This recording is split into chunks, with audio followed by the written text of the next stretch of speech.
Greetings. Welcome to Consider the Alternative, a Course in Miracles channel.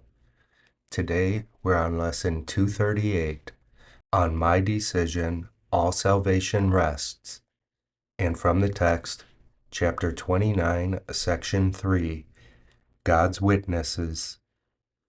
Condemn your Savior not because he thinks he is a body, for beyond his dreams is his reality.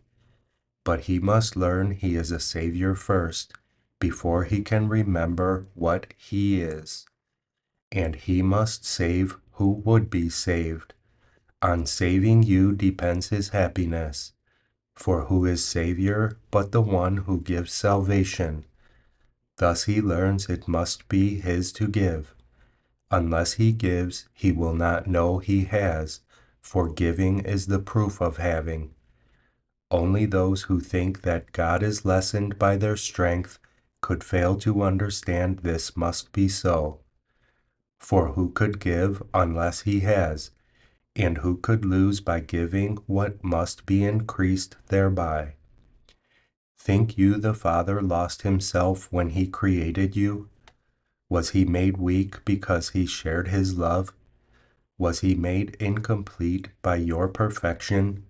Or are you the proof that he is perfect and complete? Deny him not his witness in the dream his Son prefers to his reality. He must be Savior from the dream he made, that he be free of it. He must see someone else as not a body, one with him, without the wall the world has built to keep apart all living things who know that they live. Within the dream of bodies and of death is yet one theme of truth. No more, perhaps, than just a tiny spark, a space of light created in the dark where God still shines. You cannot wake yourself, yet you can let yourself be wakened. You can overlook your brother's dreams. So perfectly can you forgive him his illusions, he becomes your Savior from your dreams. And as you see him shining in the space of light where God abides within the darkness, you will see that God himself is where his body is. Before this light the body disappears, as heavy shadows must give way to light. The darkness cannot choose that it remain. The coming of the light means it is gone. In glory will you see your brother then, and understand what really fills the gap so long perceived as keeping you apart. There, in its place, God's witness has set forth the gentle way of kindness to God's Son. Whom you forgive is given power to forgive you your illusions. By your gift of freedom is it given unto you. Make way for love, which you did not create, but which you can extend. On earth this means forgive your brother, that the darkness may be lifted from your mind. When light has come to him through your forgiveness, he will not forget his Savior, leaving him unsaved. For it was in your face he saw the light that he would keep beside him as he walks through darkness to everlasting light.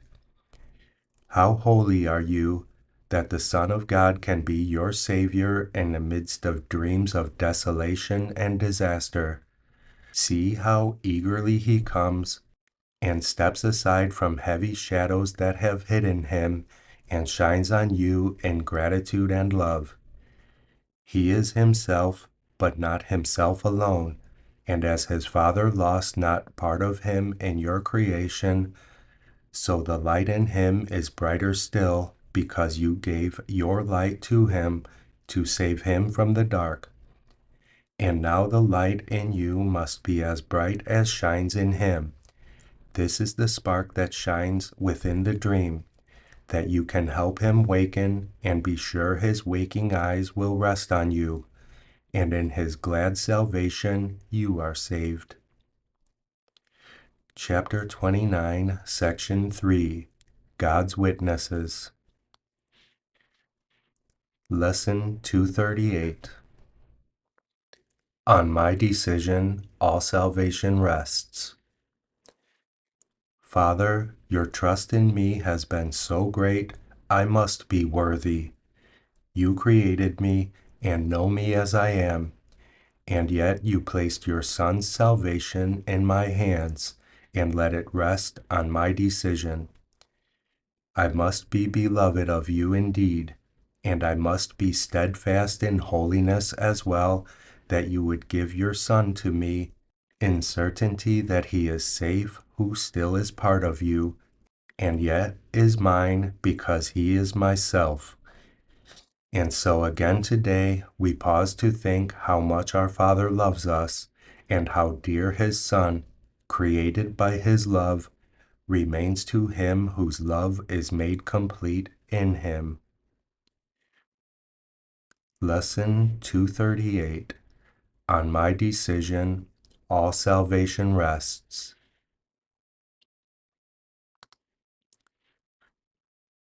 What is salvation?